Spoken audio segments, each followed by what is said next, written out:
Hello everyone, my name is Marmalade. Today I'm doing a kind of get ready with me /talk/rant video.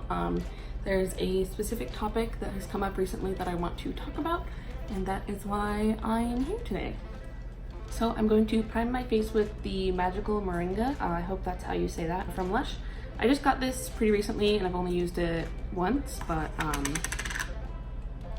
yeah. So yesterday, Smoky Glow, who is a YouTuber that I recently started watching, came out with a video talking about child exploitation, specifically on YouTube, but also kind of just on social media in general. She talked about a situation with a influencer, I guess you could call, who is apparently only around 13 years old. I will link Smoky Glow's video in the description of this video because she does a much better job talking about that situation than I think that I could do. I'm not going to name any of the underage creators that I'm kind of referencing because I don't want to draw attention to them specifically, but rather draw attention to the situation that they're being faced with. The main point of Smoky Glow's video was that we have to talk about child exploitation on the internet. So one thing that Smoky Glow pointed out in her video is that when an underage child posts content online, there really isn't any protection against predators who can very easily find their content. And yes, while you can go and report any account that is making inappropriate comments to a child and get them blocked, that doesn't stop that predator from doing it. Before I say anything further, I want to reiterate that I am not defending child predators by any means. I think that preying on a person that is under 18 is utterly despicable and disgusting. It infuriates me to no end. Children and the laws that protect them are one of my biggest passions. It is something that's very important to me and very close to my heart. I honestly think that as a society, we all need to do better to protect children from getting into these kinds of situations, and predators deserve life in jail. My opinion, and this may not be a very popular opinion, is that children under the age of 18 should not be on social media. They should not be allowed to post on any kind of public platform until they are of age. And yeah, if you want to let your kid have a private Facebook or Instagram account where you monitor who they are friends with, I think that's fine. As long as they're, like 16 years old, I think that's totally fine. But there's absolutely no reason that a literal child should be using social media and talking to adults that are not like family.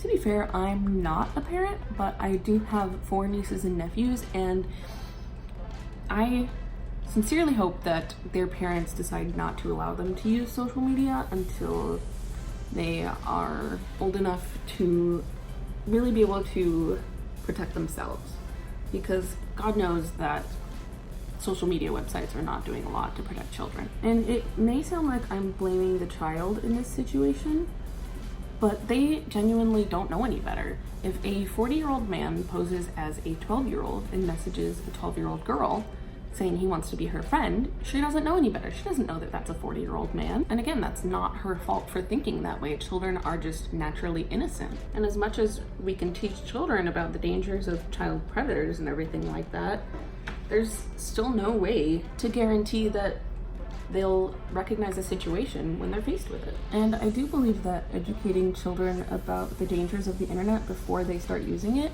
is a really good idea, but we need to be doing it in a way that's not blaming the children for these types of situations. Another issue about children online who have large followings is oftentimes their parents will use them to make money. And at face value, I think a lot of people don't really understand where the problem with this lies. But think about it this way.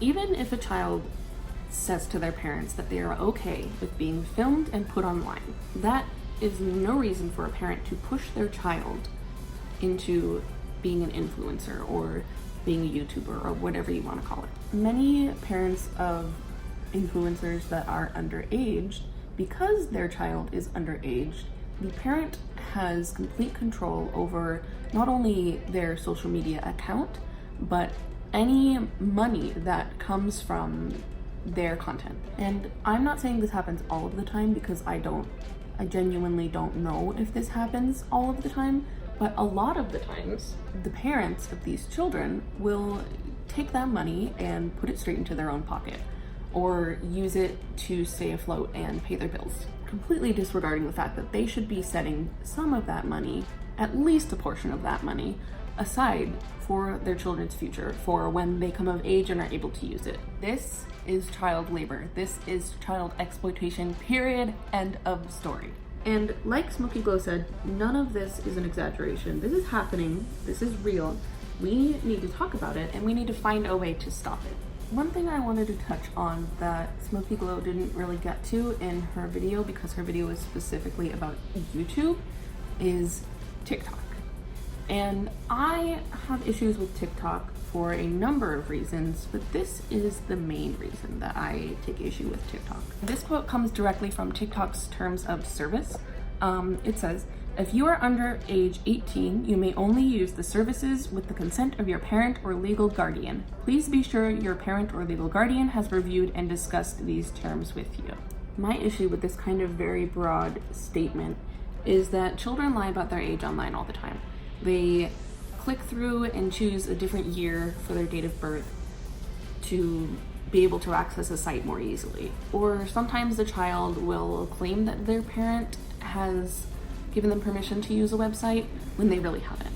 And as far as I know, there's no way to verify whether or not they've gotten that permission, or whether or not someone is lying about their age. There's just no way to tell. You see this kind of thing all the time with these silly viral posts of the kids saying, "Oh, my mom took away my Twitter account because she found out that I've been using Twitter, and now she's taking my phone away from me." Like, it's very prevalent that this kind of thing happens. Hypothetically, let's say that you find an account that you think is being run by someone who is under 18, and you report it to TikTok or YouTube or whatever the platform is. What are they going to do to verify that information? I mean, they can suspend the account until their age is verified, but again, they can very easily make a couple of clicks and say that they're a different age. Or how are they going to verify that someone's parents have given them permission to use an app? I mean, that can easily be forged as well. Back when I was using TikTok, there were a lot of users that I saw and even followed because I genuinely liked their content, who were underage. And I got to thinking about it. I realized that I'm so uncomfortable with these children who are 13 or 14 or 15 using these platforms to hypersexualize themselves. And again, it's not their fault for doing that. I mean, they see it and they replicate it, but it's not okay that we're giving them a platform to do this, where people can find them and people can exploit them. And I just can't use TikTok anymore because of that. You may be listening to this and thinking, "Oh, what can I do about this? I don't have a voice, I don't have a say in any of this, I don't have any way to change this from happening." You absolutely do. Use your voice. Even if you tell one person and they tell one person and they tell one or two people, the easiest way to keep this from happening is to spread this information and tell people that it is happening and that it's wrong. Whether you have 5 followers or 50,000 followers, post it on your Instagram story, post a status on Facebook. Make it known that this is happening, and there are ways that we can help. Another way that we can help the situation and help these kinds of things from happening is by not following these children and not viewing their content. I just hope that nothing seriously bad has to happen to one of these kids before we do something about it. And that's why I'm pushing for this to be spread. Like Smokey Glow said, and I truly believe this as well, these children are victims. We don't need to shame or exploit them any further. What we do need to do is shame their parents who allow them to get into these situations and exploit them for money, shame pedophiles for their disgusting behavior, and shame social media sites for not doing better to protect these victims. Thank you so much to anyone that has actually watched this all the way through. Like I said, this is a topic that I am very passionate about, and I wanted to do my part in spreading this information. I will see you guys next time. Bye.